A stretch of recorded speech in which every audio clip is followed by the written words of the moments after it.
Hola, disculpa por mi español. Hola, me llamo Jessica McEvely y soy la coordinadora de bienestar y apoyo estudiantil.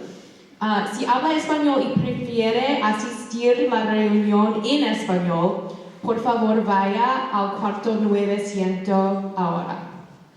And we apologize for the stage looking this way. As you can imagine, we have a number of winter concerts coming up. But I'd love to introduce Allison Lockridge. She is our amazing college and career counselor extraordinaire, and she'll be hosting us this evening. Thank you, Jess. Well, hello everybody. Thanks for coming in person on this very frigid evening. Joining me today are Paul Ostick, who is a senior admissions counselor at UConn, who we're very excited to have with us here tonight, and Danielle Nash, a counselor in Bella House. So this evening, we will give you an overview of the college admissions process and highlight some recent trends and tips. We know it's a lot to take in, so keep in mind we will share the slides, and the presentation is going to be recorded, so you can go back to it at any point. Our goal is for you to leave with a few key takeaways. Most importantly, a sense of excitement as you begin your college search process this winter and spring. We're fortunate to have a highly experienced counseling team that collaborates closely and maintains strong relationships with admission officers like Paul. Please take advantage of the resources that are available to you not only at the high school through our counseling department and the College and Career Center, but also directly with admissions offices as you go through this process. The next step after tonight is you will schedule your junior college conference with your counselor. This initial meeting will help you to develop a preliminary list of colleges to research and visit, which we'll refine together by senior year. Think of this process as an extra course. It requires time and independence, but we're here to guide you every step of the way. Paul will begin by discussing factors considered in the admissions process and some tips on the college search experience. Mrs. Nash will then discuss the application process specific to GHS, along with the roles and responsibilities for the student, parent, and counselor. And lastly, I'll discuss the common application and recommendations, along with GHS resources and planning next steps for the rest of this year and into the summer. So it is a lot of information. Hang tight, we will get through it, and we'll make sure we have some time for Q&A at the end. I'm going to turn it over to Paul.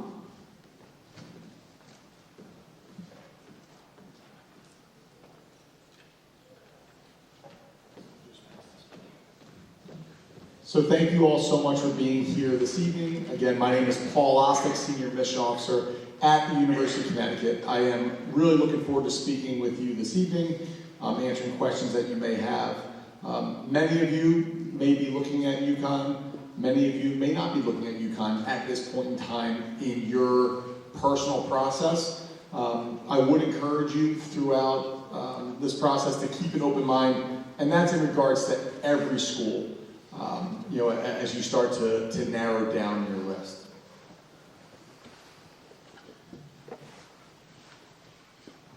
So the college search process, as you're currently a junior in high school, I see many students, I see parents here. This process, I really think is very important, for open lines of communication. So family discussions are critical, but I think that the driver of this process really has to be the student, okay? I know sometimes, parent, family members who want to be highly involved may want to talk about the college admissions process early and often. Really allow your student to be the driver of the process. I do like to look at it as a triangle. So you have the student, parent or parents, and your counselor. You guys have an unbelievable counseling staff here at Greenwich High School. We have, and I'm speaking for myself, as well as admissions professionals across all different institutions, have a great working relationship with the staff here at Greenwich High School. So please rely on them. It was already mentioned you'll be setting up your appointments, but any questions that you have, really take what they have to say to heart. and take their expertise firsthand. Sometimes you will, we will get questions about working with outside resources. That is up to a family, and that's up to what you want to do if you want to spend your money that way. From my perspective, though, when we are working with students and with FERPA and privacy, the privacy portion of this process, we are working directly with your team here at Greenwich High School. So take that with a grain of salt. It's really important to gather as much information as you can. So whether you're doing that from school or other resources, students, you might be looking on social media, maybe looking at our website. That is critical at this early point of gathering information in terms of what campus life is like, the size of campus, majors, and what we all have to offer. And then finally, setting up campus visits, whether that's doing virtual visits first before you go further on there. So what you really need to look at in terms of fit, okay? As you're going through this process, you want to look at state, private, public institutions. You're going to want to look at schools in the state of Connecticut or within the New England region, as well as maybe you're looking for going to the West Coast or somewhere in the South. All those different areas come into play. What is campus life like? What is campus life like in terms of whether Greek life or the number of students, the campus culture? Do you want to go to a place that has unbelievable men and women's college basketball? I do know a place if you have questions about that. What is the academic fit like?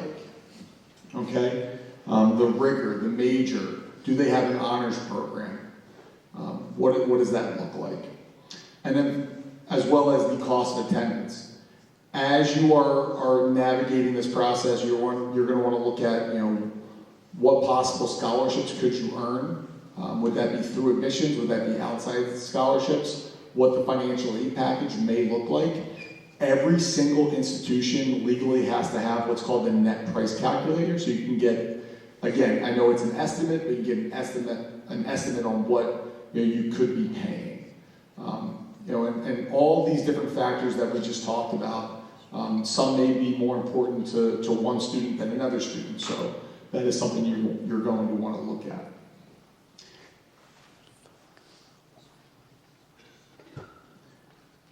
Campus engagement.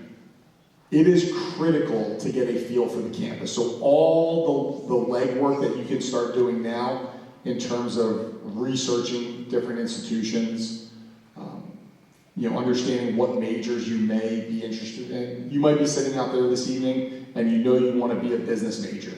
You may want to be an engineering major. You might be sitting out there today, and many of you are, you might be completely undecided or changing your mind on what you want to study every other day.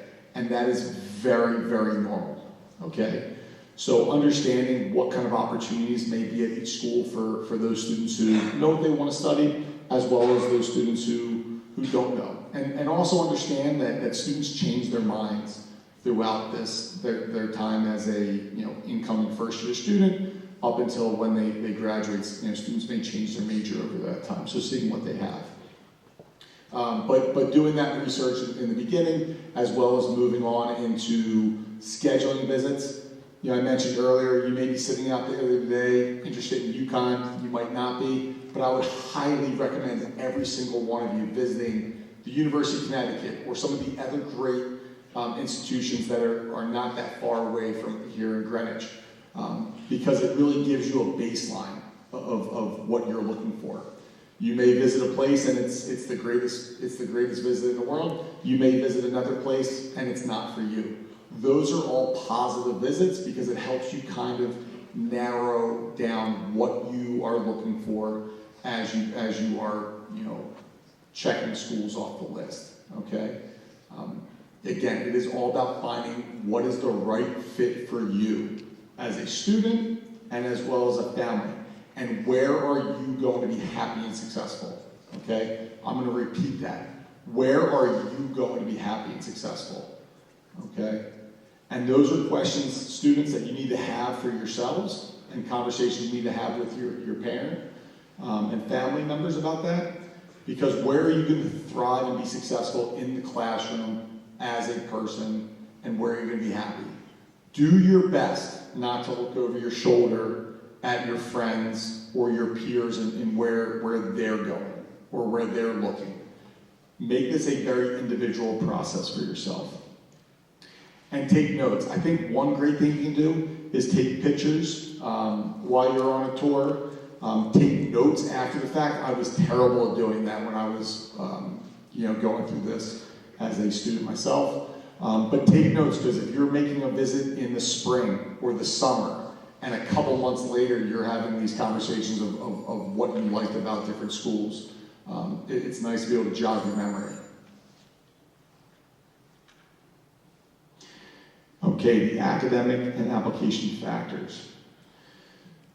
So in admissions, I like to say that it's all the same and it's all different depending upon the schools you were talking to, okay? So evaluation process, may differ, and those are something that if you want to talk about school X, Y, or Z, those are questions that you can ask admissions professionals of what is important to you, what do you look at, how do you feel about test scores, how do you feel about senior grades, all of those come into play. But things that we do really look at, one, the transcript. We want to see how you performed and how you have challenged yourself over the last 3 years, okay? Again, not to speak about UConn, but at UConn we are going to recalculate your GPA with a focus on your 9th, 10th, and 11th grade years, looking at the rigor of those courses, but they focus on the core courses. We will look at senior year grades, but they don't go into that recalculation based on the time that you are applying, whether you're applying early decision or regular decision. Again, most schools might have a similar process, but it could vary. Again, we want to see that you've challenged yourself within reason, okay? We want to see that you've been successful in the classroom as well.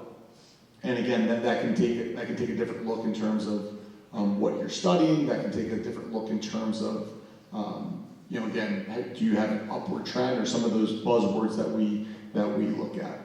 The SAT or ACT. Some schools may be test optional. Some schools may be test required. Most schools are still test optional. Some schools are coming back to being required. But asking those questions, are you test optional for every major? At UConn we are. Are you test optional? Is that possible for merit scholarships or certain areas? So those are good questions to have. And then finally, whether you are applying to schools, if you're planning on being test optional or not, I do encourage you you need to take the SAT here anyway. But again, those are questions that you can evaluate with your counselor, whether you're going to apply to certain schools test optional or not. And then the holistic review. So most schools do take on a holistic review. So we are looking at the transcript. We are looking at test scores if you are applying test required. Obviously, we're not looking at those if you apply test optional. But the personal essay, your college essay, this is an opportunity for us to see how you write, and it's us to learn more about you in your own voice, okay? Very important part of the process. Your entire application tells a story. This allows you to tell your own story in your own words. Extracurricular activities, what do you do? What are you going to bring to our campus, outside of going to class, right? There's not a magic number for the extracurricular activities. Some students are involved in a lot of different things. Some students may be involved in just a handful of things, but they're very time consuming. And I think if you're sitting out there today and maybe you think you need to add more, nothing wrong with trying new things. Just don't try to add 19 activities just to pad your resume. That is very evident when students try to do that. Try new things if you want to try new things. Letters recommendation, typically we're looking at a counselor and teacher recommendation. You don't always have to ask the same teacher that everyone else asks. You can ask a teacher who can speak highly of you and then you've worked directly with. I think a lot of times I've seen great letters of recommendation from teachers who maybe they didn't, maybe you didn't perform great in their class to start, but you really worked hard throughout the year and you brought your grade up. And that teacher can speak highly of your work ethic and all that you did. And then finally, demonstrate interest. It's important to know what schools highly factor in demonstrating interest, but that is, coming to a high school visit, the Greenwich College Fair, visiting, an open house or doing a college tour. Different schools will track those areas, and some schools may factor that more into their decision making as well. And I believe, yes. Thank you so much. I know I was a little long-winded, but if you have any questions this evening, whether it's tonight, a month from now, a year from now, please do not hesitate to reach out.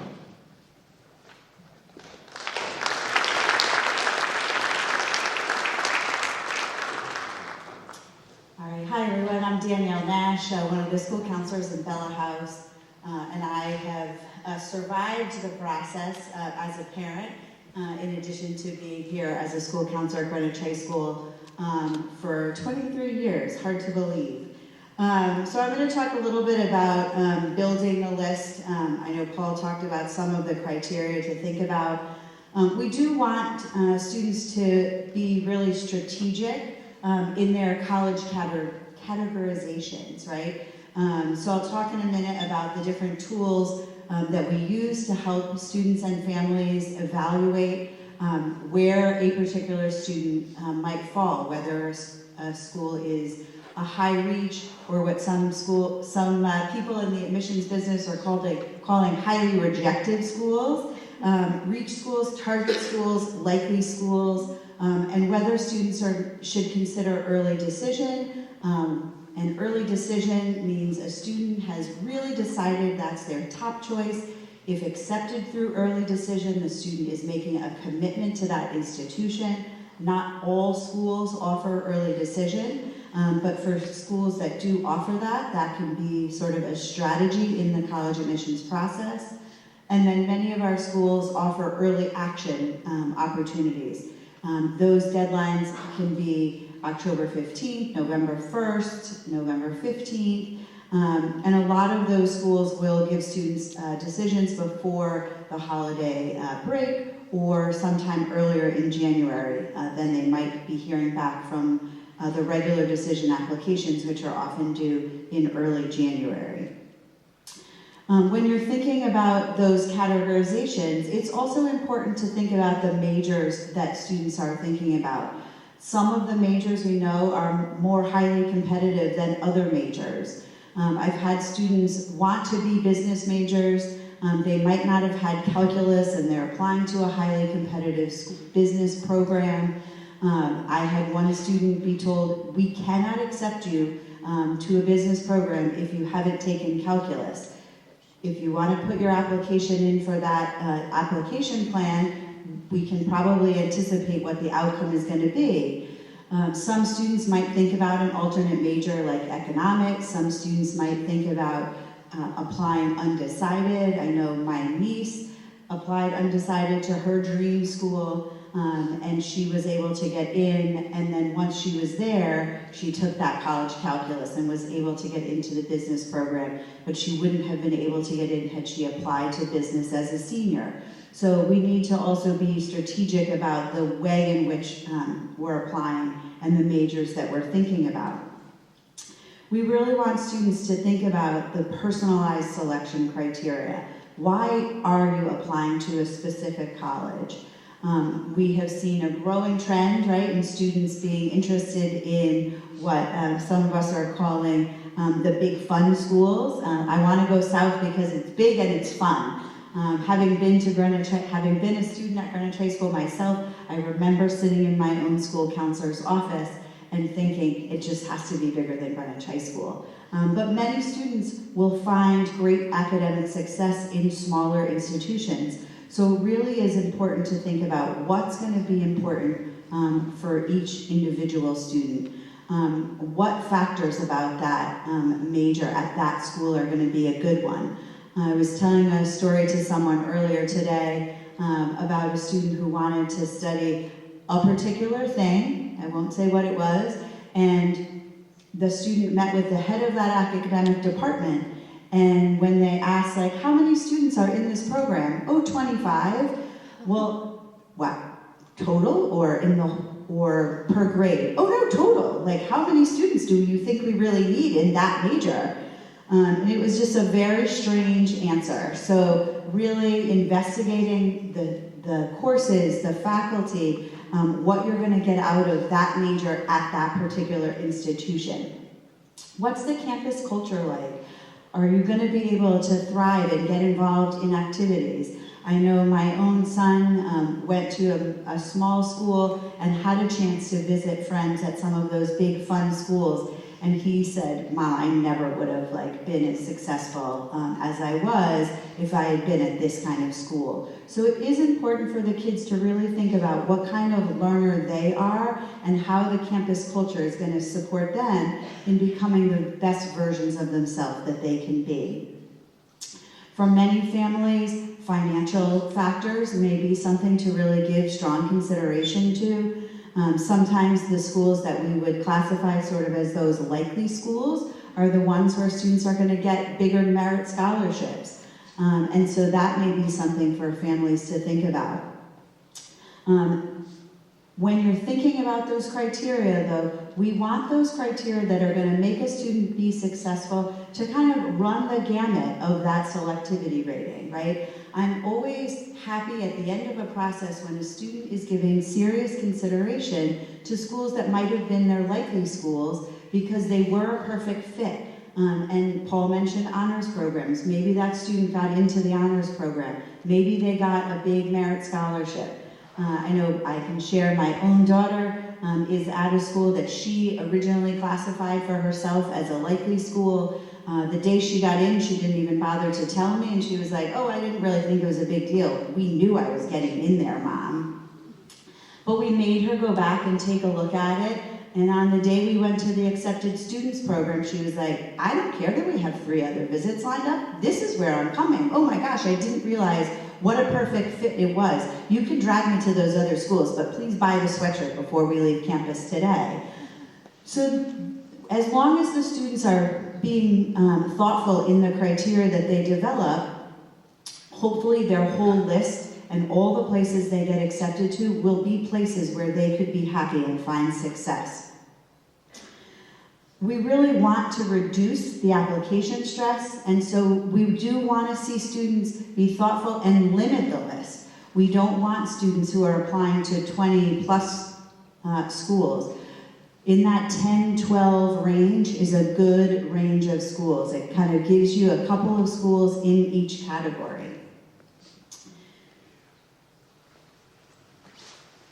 All right, so we'll talk a little bit about some of our tools and resources.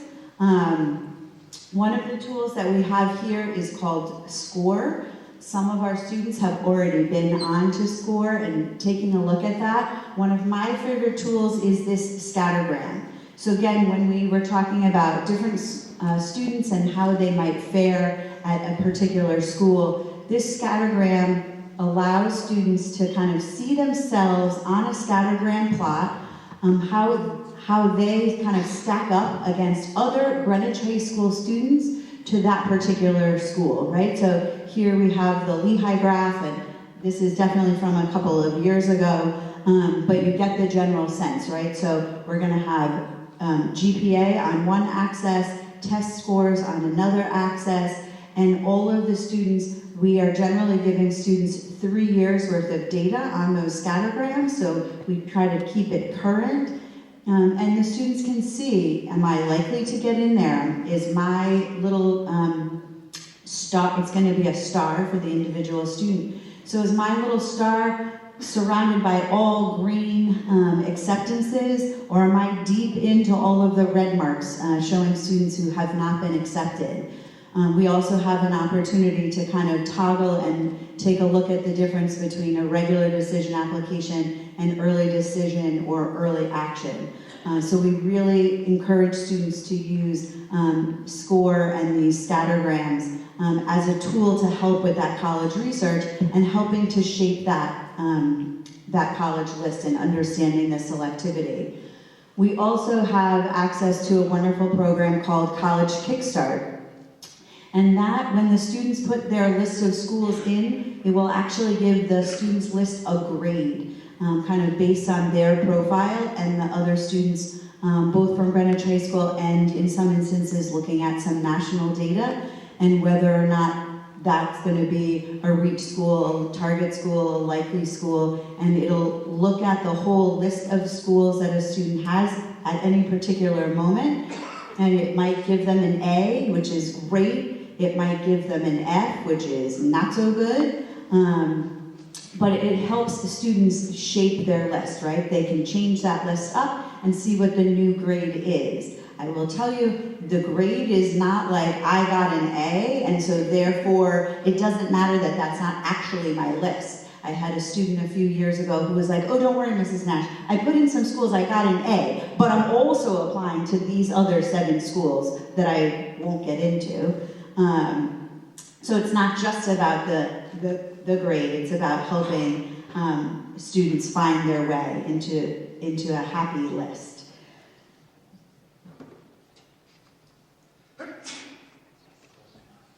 All right, so now we'll talk a little bit about the roles and responsibilities. So obviously our key player here is the students, right? They should be the driver of the bus. One of my former coworkers used to say, it's like the player on the field, the school counselors are the coach or the manager, and the parents are the owners. He used to follow that up by saying, the owner is never on the field. So the student, they are really the ones who are doing the bulk of this work. Parents can certainly give their input into finances, into geographic criteria, in helping create that list. But it's really the student who has to do the bulk of the work. They're the ones who have to make sure that the college has the majors, the activities, the things that are going to help them thrive. And then as school counselors, we're here to help the students through the whole process. We're here to answer questions. Some of my students have made weekly appointments or one-time a cycle appointments. Sometimes those meetings are just 5 or 10 minutes, but it's helpful for them to come in and get those questions answered as they're going through the college process. But the most important part is that there's clear communication between all of those people in helping to support the students, right? That we're all working towards the same goal and we're working on the same strategy. For many years, we've recommended what we call like a Sunday night meeting, and that has worked very well for many families, including my own. My poor kids have 2 parents who are school counselors, but as long as we limited our conversation on the college admissions process to Sunday nights, I think my kids felt like we weren't totally overbearing. It wasn't all that we talked about from the time the college admissions process started until they had their acceptances and made their decisions. By kind of setting clear communication, this is for parents obviously, right? By setting clear communication with your kids about what you expect them to do in the coming week and trusting that they're going to do that and not nagging them about it until you sit down for that next weekly conversation. Hopefully that helps you keep open lines of communication and doesn't leave students feeling frustrated or like their parents have completely nagged them through the whole process. I do think this can be a fun process.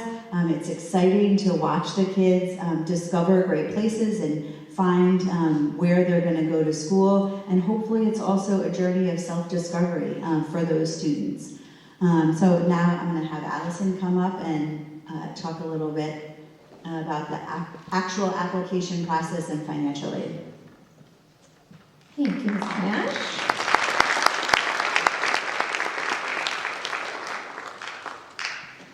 Okay, so getting to the nitty-gritty here. I'm going to first talk a little bit about the actual Common Application.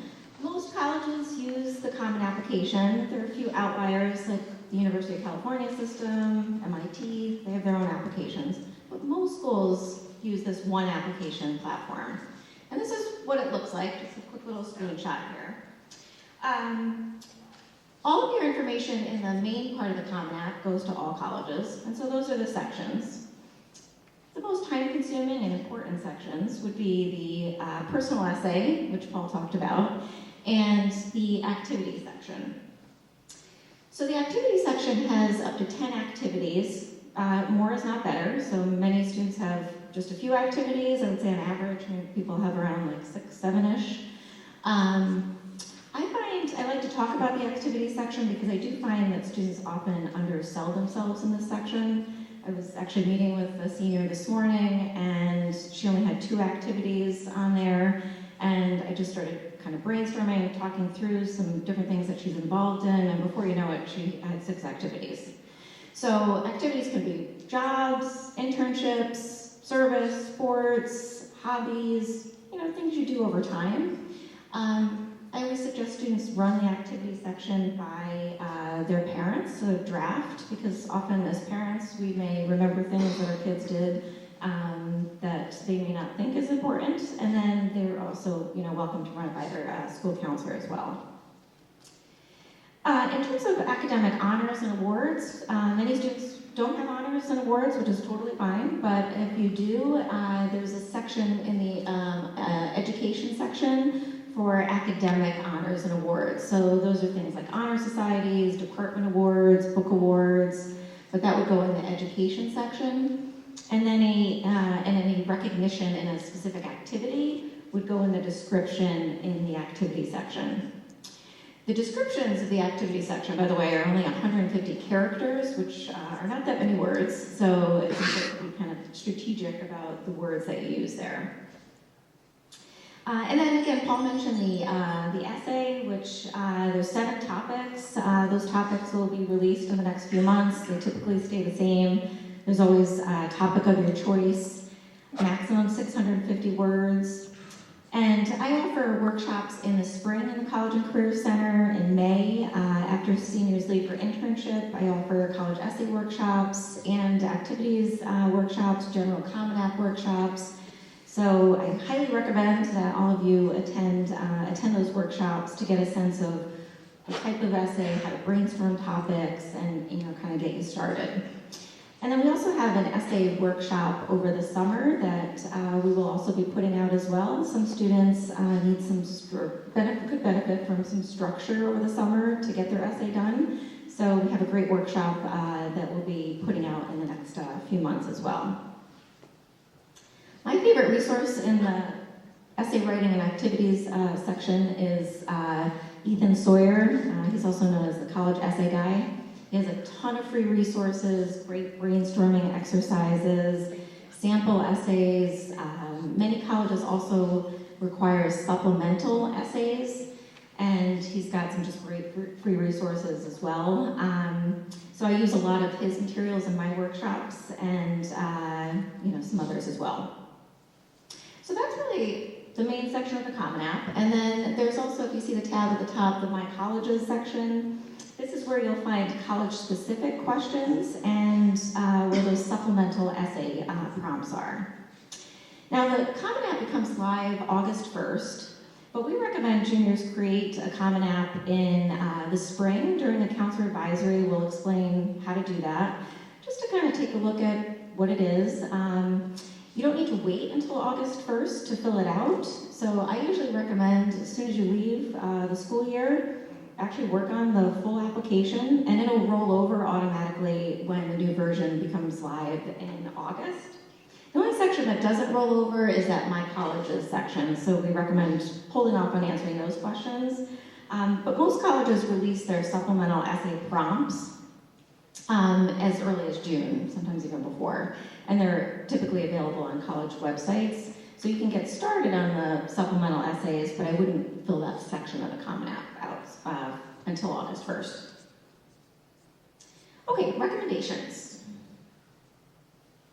So I know Paul touched touched on recommendations, but I just want to highlight a few things. So first of all, teacher recommendations. So teachers are focusing on how you are as a student in their classroom, your engagement, work habits, potential growth, curiosity. Typically, we recommend 2 teachers, but many colleges do only require 1. So if you only have 1 teacher that you feel close with, that could write a great letter for you, most likely many of your schools will just require the 1. We do recommend asking at least 1 teacher from junior year. You can ask a sophomore teacher, but have at least 1 from junior year. And you really want to ask a teacher that you feel like knows you the best and is going to write the best letter for you.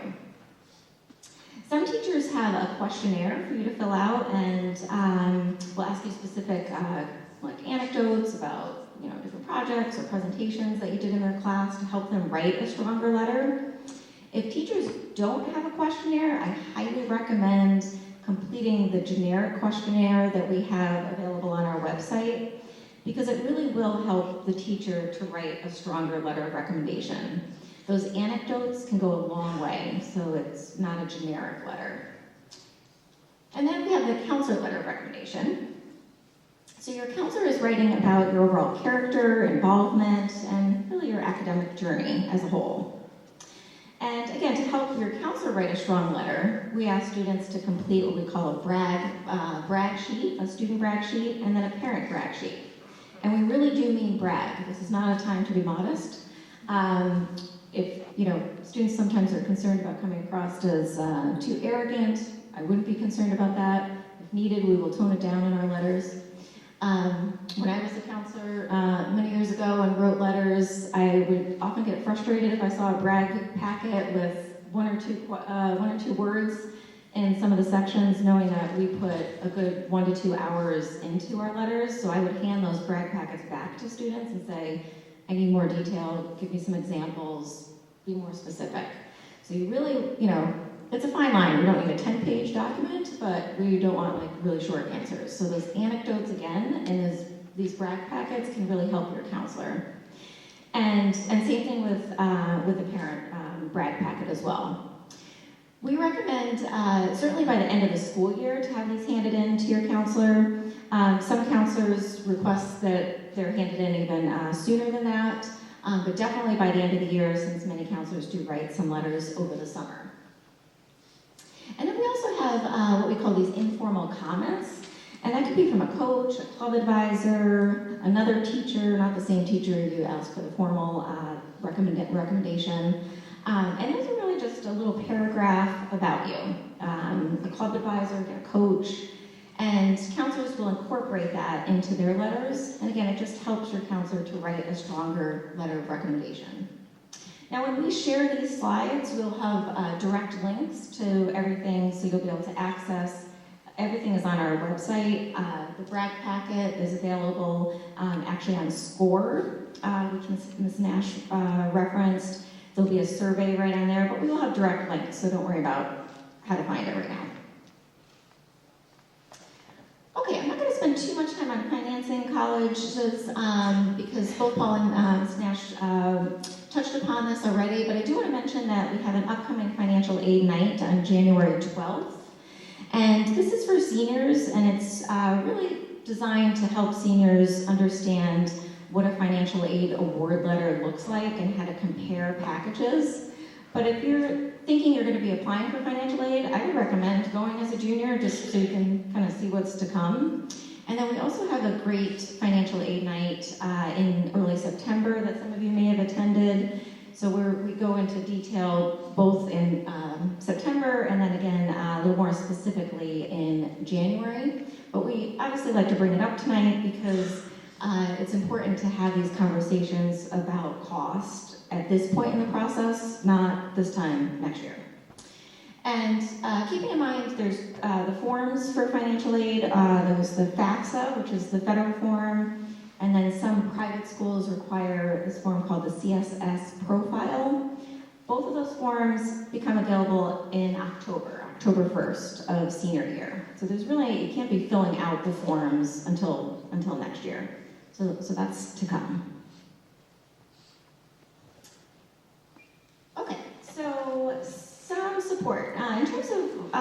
the College and Career Center, I do want to highlight a few things that we offer in the College and Career Center. One, which I think is really important to keep in mind, is these college representative visits. We call them college rep visits. So Paul, for example, came to the College and Career Center. It's always a big turnout, so we had to reserve one of the media center rooms. And he spoke to a group of students about UConn, and students asked questions.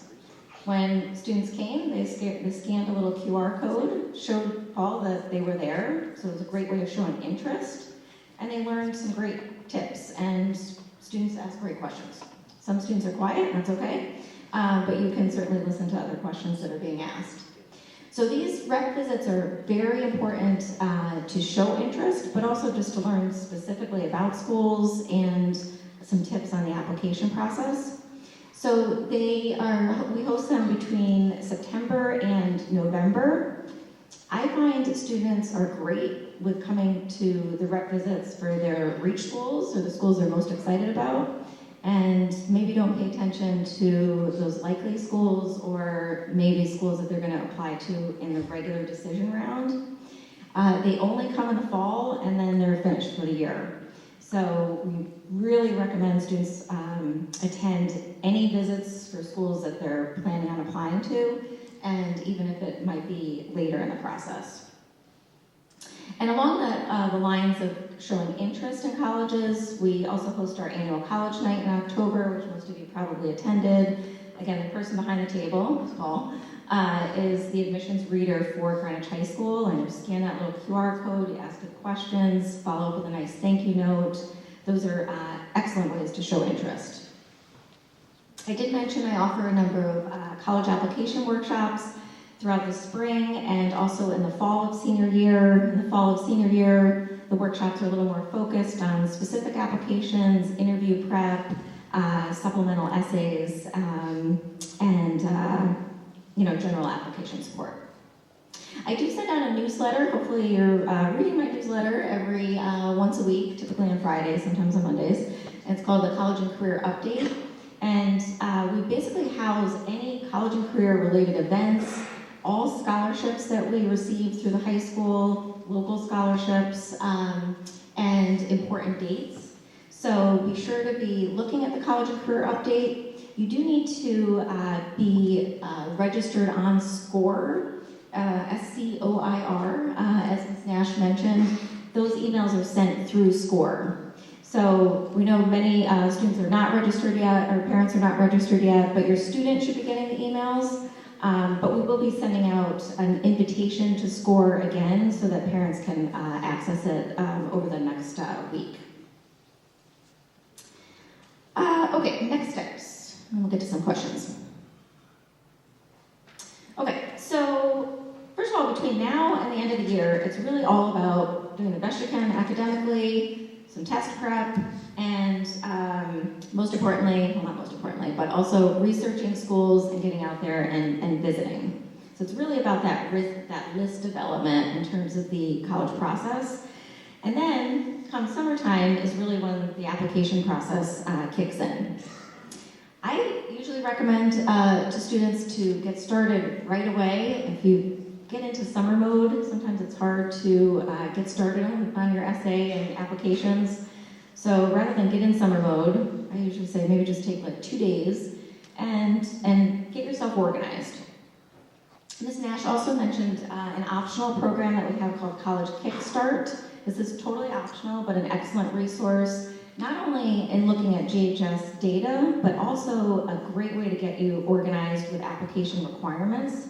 So once you have your college list in Kickstart, it will tell you what the required supplemental essays are, whether they interview, merit scholarships, financial aid, and then direct links. You can just hover and just click on one of the links and it'll take you right to that college website and tell you what the merit scholarship deadline is.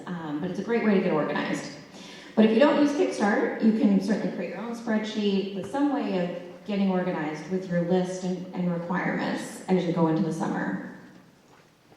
So most students are applying early. So most early action deadlines are October 15th to November 1st.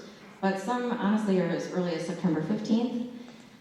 So there's not a lot of time in the fall of senior year. So most schools that offer early action, which is the majority of schools, it is in your best interest for the most part to apply early action. There's some exceptions to that.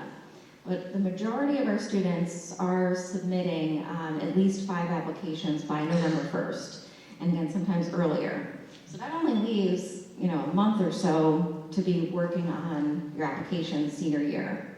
So that's why over the summer, you really do need to draft your essays, complete the common application, and then in the fall of senior year, you want to think of that month and a half as more of like fine-tuning. So you're reaching out to a counselor, you're reaching out to a teacher to get some feedback on your essays. You're not like starting the writing process.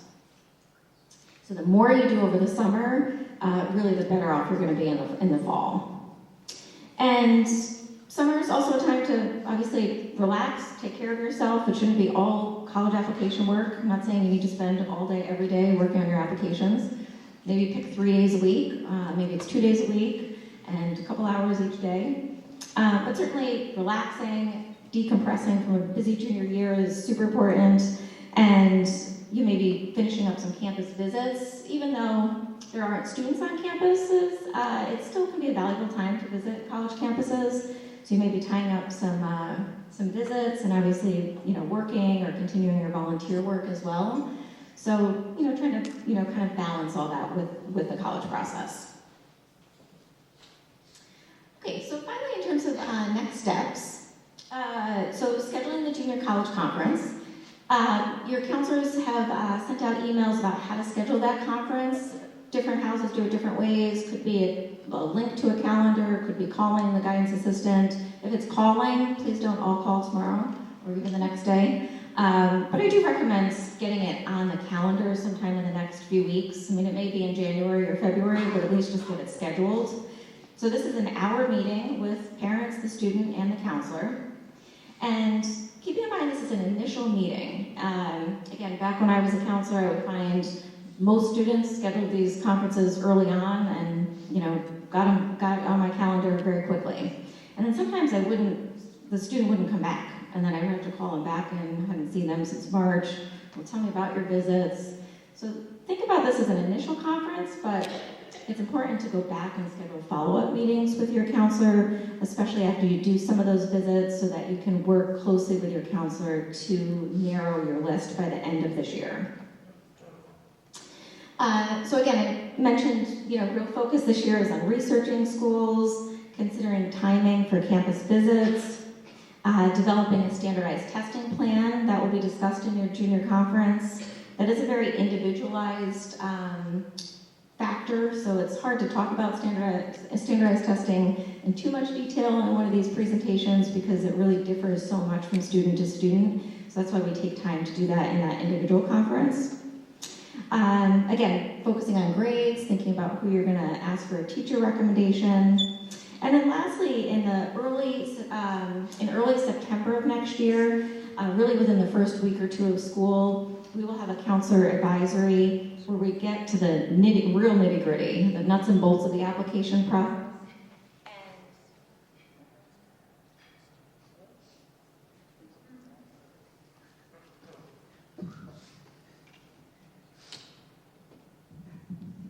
Is that better? Yeah, okay. And then we will have a parent night about the nuts and bolts of the process as well. So how do you request transcripts? How do letters get to colleges? How do you send test scores? We find, again, that doesn't all happen until the beginning of September, so it could be overwhelming to get too much into that at this point in the process. So that takes place like really early on in September. Okay, we purposely wanted to make sure we left some time for Q&A. So we will go ahead and open it up, and between the three of us, we'll see how many questions we can get to. We have time. All right, who wants to be our first question? And when you do ask a question, if you could just kind of shout it, so we can, and then we'll repeat it. Yes, right here in the middle here. Yes, my question is, with these council meetings, first meeting is the parent and the council, all meetings is the parent Great question. So the junior conference, the question is, are all meetings with the parents? So the initial junior conference is with the parents, and then follow-up meetings that the students schedule are typically just the student and the counselor. But at any point, if a parent wants to come back and have a follow-up meeting, they're absolutely welcome to do so. But yeah, great question. Any reason to hold off on a sophomore teacher recommendation? Should they reach out for those now since they're already through the year? That is also a good question. Any reason to hold off on asking a sophomore teacher recommendation? I'd say probably not. You're not gonna, it is a little early. Teachers may not be prepared for it, but I would say certainly by February. But there's no reason to hold off since they're not in the class. So I would say it should be fine over the next month or two.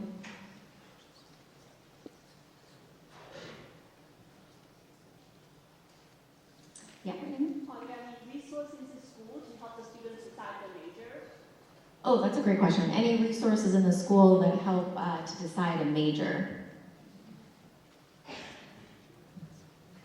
Sure, we have in School Links, which we didn't really talk too much about tonight. That's another website that the students have access to, and there are some interest inventories, some Strengths Explorer kinds of things, so the students can use those to help them kind of look at what career clusters might be good fits for them based on those surveys and questionnaires.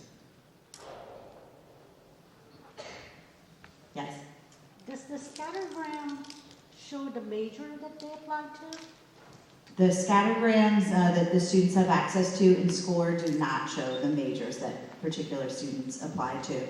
So, when we're looking at the scattergrams with students and families, depending on kind of where they fall on the graph, we may talk to them about when you're kind of in a gray area, I'll call it, about how their major or the major that other students might have selected may have influenced the decisions that are made. Yeah, Allison wants that. I was just going to add, that is the benefit of College Kickstart.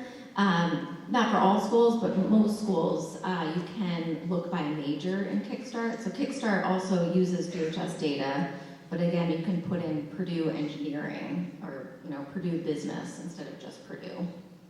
And then we also have this college book that many of you probably have seen as well. This is basically just a printed version of GHS data from last year, from the previous year. So PTA sells this as a fundraiser, but there's also copies in the media center and the local libraries that you can take out. I'm a big fan of a hard book as well.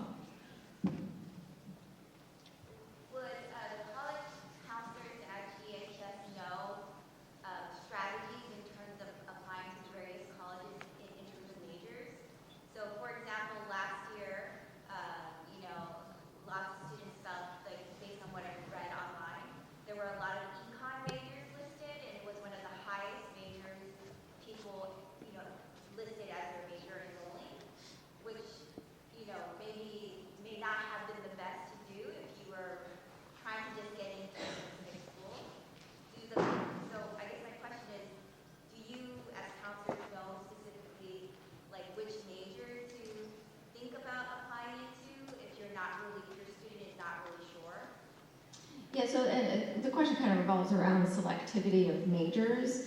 And I mean, I always recommend, that's a great question to ask when Paul comes for his rep visit, is, how selective is your econ major? How many students, apply, especially for a very selective major like nursing?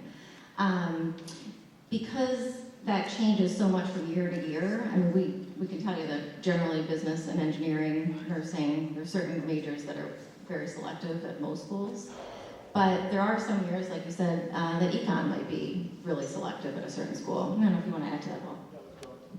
Yeah, so that could change, not only year to year, but from institution to institution. So that does vary, and that is definitely something you would want to ask, the admissions officer at each institution. And the other thing about that too, and not that I'm trying to avoid the answer, is if you ask that question about this upcoming class right now, we honestly don't know. As applications are still coming in, we don't know how many econ majors we're going to get, or accounting majors, or whatever, insert major X, Y, or Z. So that does vary year to year, school to school, as you're evaluating, yielding an entire class and getting all those majors. So. What should we consider for the timing of campus visit? So in terms of, as junior families, it's not too early to start right now if you haven't. And again, understanding some families may have gone through this process already. Some student families are doing this for the first time. So, it's not too early to start right now. Again, there's plenty of schools that you could drive to within 15 to 20 minutes, and you could visit multiple schools in the next, couple weeks. Going back to what Danielle was saying in terms of the Sunday night conversation, I would encourage you don't try to do the entire admission process and college visits all in the next 3 weeks, right? Don't stimulate this process. Visit the in-state institutions or the ones most local as you're able to. If you're going to, on vacation, or you're visiting family in other areas, try to see if you're able to carve out a couple hours here or there en route to those trips, or just kind of utilizing as much time as you can. But I think it's really important to say, hey, we're visiting this school while they're in session, okay? We're visiting the school maybe over the summer. That's probably the easiest time to visit, but it's also maybe not the most active time on campus. And then some of the best visits also could be an open house in the fall, where there's a lot going on. You're going to get to talk to as many people in terms of the academics, different resources, do a tour. But again, those are pretty active days. And then also most schools will do some sort of shadow program. So at UConn we have what's called Husky for a Day, where the student is shadowing a current Husky ambassador, and they're going to 2 classes or so, going to the dining hall and seeing what a regular day is like. So again, a lot of different types of visits, but all valuable in their own right. Just going to add a couple things on the campus visits. I think the best thing that you can do is to visit those likely and target schools first. I think, so I survived this process as a parent as well, and that was, I maybe regret some of the things I did through the process, but the best thing I did do was I got my son out to visit like a few likely schools early on, and he fell in love with one of them, and it just took the stress out of the process. So rather than visit like all the high reach schools in the next few months, think more target and likely. And then I also just want to point out there's plenty of resources virtually, so you can do a virtual info session and virtual student panels. If you think you want to be a business major at UConn might have a business panel that you could register for. And it could be helpful to do some of those virtual info sessions before you go visit, so they have a little knowledge, and that's not required. But also it can help you be strategic, so you don't necessarily, sometimes families will come in and they visited 30 schools. That's definitely not necessary. So if you're strategic and did a little research in advance and planned well, hopefully you can target maybe 10 or so visits. It looks like we have a question here in the middle. With respect to visits, how much do they matter when it comes to the decision on an application? Yeah, so how much do the visits matter? So some schools track this demonstrated interest that I referred to, and then other schools don't at all. You can refer to, every college has something called the common data set. Not to overwhelm you, but you can access that and see if a school tracks interest. And then again, it can be something your counselor can help you with in the junior meeting.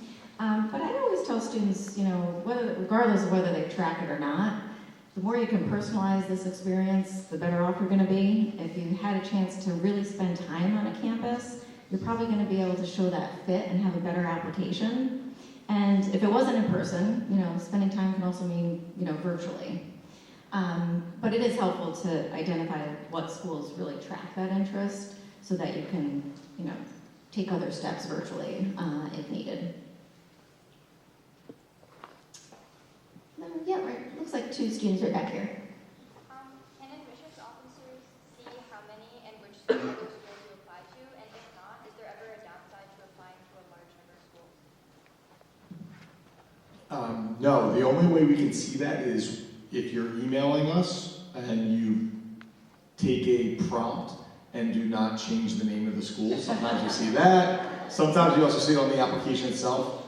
I am going to tell you this. It is important to make sure you're writing those emails out and checking those if you are using some sort of prompt. Be very, very careful. That's not just for the college process, that's for later in life as well when you're applying to jobs and all of that. I try to tell students, again, I'll ask students, hey, what schools are you looking at? And sometimes they'll clam up thinking that I'm going to be nervous that UConn's not your number 1 choice. That's completely fine. Part of that is, again, we understand that you're looking at a variety of different schools and trying to find that right fit. And going back to what I said earlier, in where are you going to be happy and successful? If it's UConn, awesome. If it's any other school, I'm going to say the same thing. Awesome, because this process is not about me. It's not about any of the other admissions professionals. It's about you. So, don't worry about that. That being said, again, just be careful with the emails and all of that. I'm just going to add on to that a little bit in terms of why not just have a really long list of schools? Again, talking about kind of managing the stress, I think is a really important factor to think about. We really do want to see students building a thoughtful, well-balanced list. I've had lots of students say, well, I'm just going to apply to these 10 or 12 reach schools. I've still got my 2 or 3 likely schools and a couple of targets. I really can't stress to anybody enough until you've been through it how deflating it is to have done all of this work and get denied. When you have that many stacking up, it really does impact the students' self-esteem. It colors and shapes the whole sense of how the process went. So even if they have 3, 4, 5 acceptances, if they've gotten 12 denials, it really leaves them feeling like they're not worth very much. So that's really part of the strategic thinking about the application list. More reach schools does not mean oh, maybe I'll get lucky and someone will let my application slip through by accident.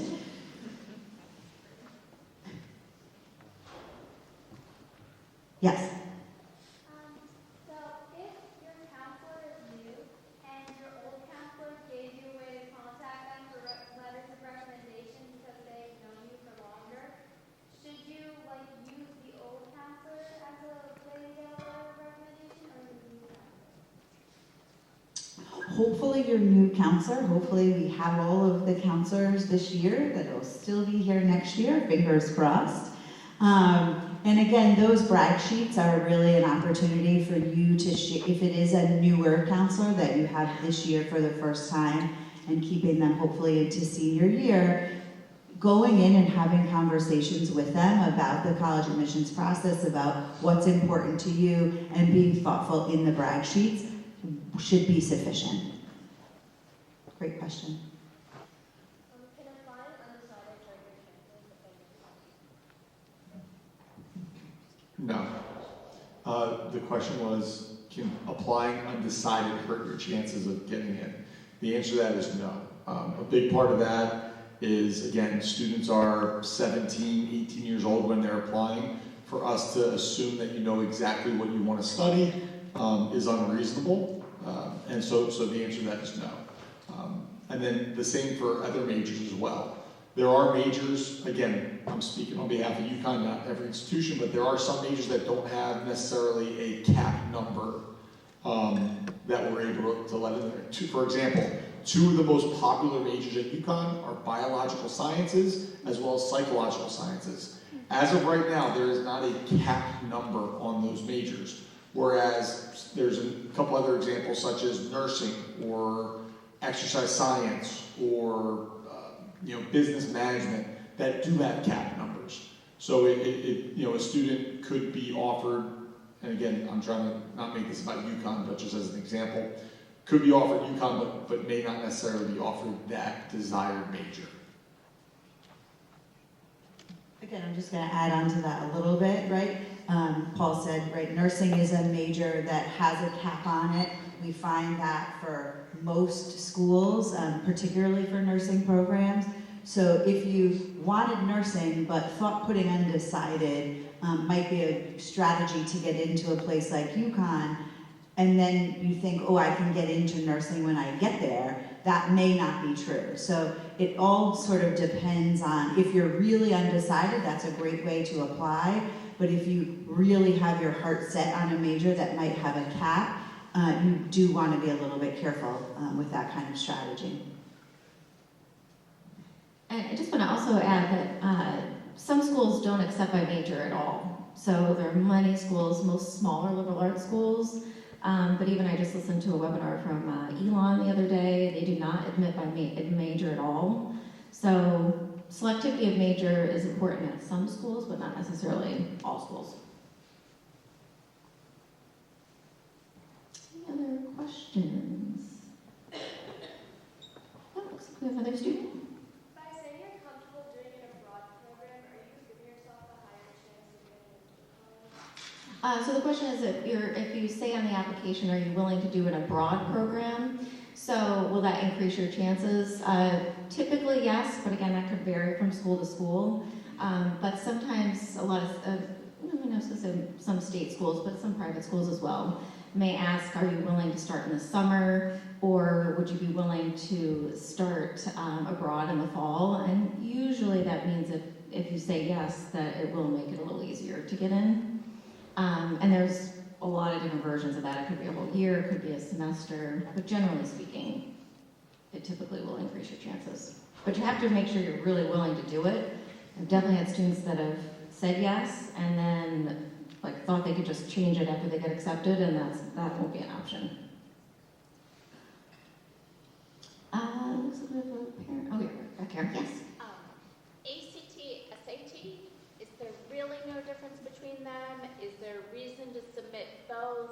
And is it, I've heard that there are changes afoot where they're going to be starting to require some schools for putting in all your test scores, not just either your super score or your last test, that sort of thing. And I want to find out if that was a real rumor or not. So again, this will vary to the school. So these are the questions that you're going to want to ask us in the fall. So at that college fair in in October, these are the questions you're going to ask school by school.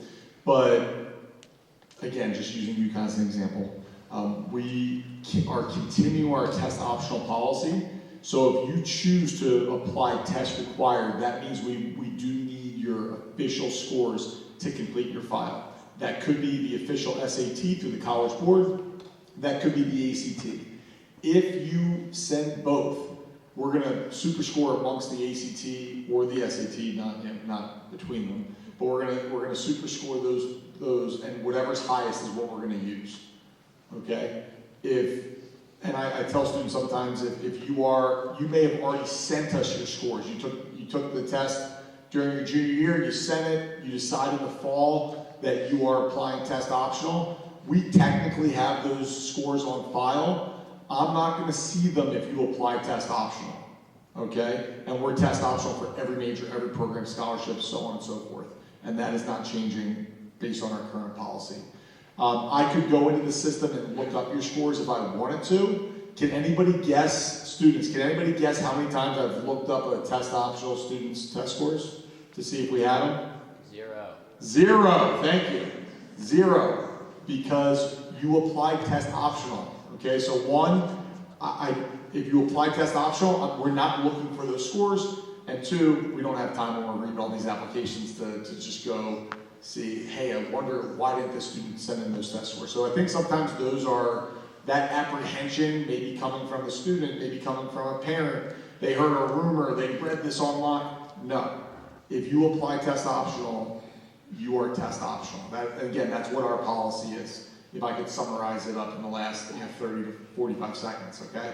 But again, that varies school by school. So the questions that you had, that's what you're going to want to ask. But most people I've run across in this demographic and this profession, when they say they're test optional, they really do mean test optional. And if they're not, they're going to tell you. Like I said, if you apply test required, we are going to use the scores no matter what in our review. So that is kind of what that looks like. I just want to add on, because I know the first part of your question was, are they really the same? Having been doing this for a very long time, anybody that's looking at the standardized test scores, the ACT versus the SAT, they really are the same. And then I think the last part of your question was like on an all score thing. Not very many schools want to see all scores. I think most schools are going to be like UConn if they A, require them, or B, want to take a look at them. They're looking at that super score. But there are a small number of schools that want all scores, and they do mean all scores.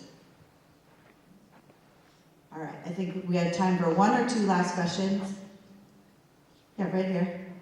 So, test required, test optional. Everything is the same with two students. This is the UConn question. Which student, does the test required student have an advantage in that situation? Everything else is exactly the same. See, it depends. You're putting in a vacuum. I can tell you. So let's put a few students in, and everything is the same. You have the student who has the really high scores, the average scores, and I say average in that median range, or below the median range.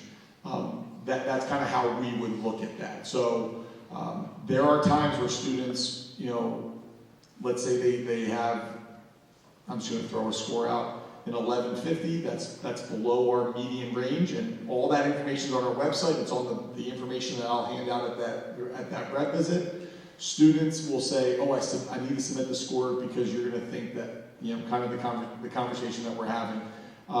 That is not the case. If those scores don't match up with what our median range is, as well as what that student has performed in the classroom, as well as all those other areas in terms of the essay, extracurriculars, the recommendations. There's times where a student might be right on that median range or slightly above it, but they may be the student who has all A's, rigorous course load, maybe some different activity. Again, even those scores might not represent who they are in the rest of the holistic review. I don't know if I'm going off a complete rabbit hole here.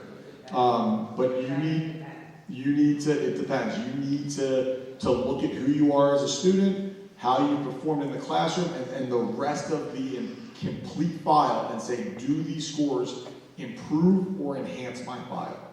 Okay, and again, these are the people that you need to talk to in doing that. And you keep cleaning up all my answers with even better answers, so we'll do it again. I would just add to that, right? I think statistically we see that students with high scores do admit at a higher rate, right? So again, if a student with a 1580 applies to UConn, that student, if the transcripts looked exactly the same and they were applying for the same major, and one kid is test optional and one kid has a 1580, they might take the 1580 over the test optional student. Who doesn't want a student with a 1580, right? That's going to help their overall median score when they're reporting out for next year. So to Paul's point, right, it is important to be looking at what was the middle 50% of those accepted scores, and am I in the higher range or above that range when I'm submitting my application next year, because you don't want them to be a detracting factor. I have one last quick thing. So generally as a department, we recommend that students prepare for the test, take it seriously, and if you end up with scores, great. And if you don't and you put this prep into it, some students, can't move the needle that much. And the good news is there's a lot of test optional schools, and it won't necessarily hurt students. But certainly we want all students to take the test seriously. We offer it it is offered during the school day, which is required on March 25th. So, that preparation is important, but then again, if it's not getting there, it's okay. I'll just add one more thing onto that part of Allison's answer as well, right? For those school day SATs, a lot of times I'll say to my students, let's see how you do on that school day SAT, and then we can kind of make a decision. Is testing going to be a part of your process, or were your scores, so low that even with the best test prep, we're not going to bring them up to a level that enhances your application, and maybe your time and money is better spent in other ways. So again, that's where those one-on-one conversations with the kids' school counselor is so important. All right, this is the last question of the night. All the resources that were presented today and the knowledge of Chancellor Steve, are they applicable in case somebody considers applying for a college, for example, in Europe? Or how the approach and the process might be?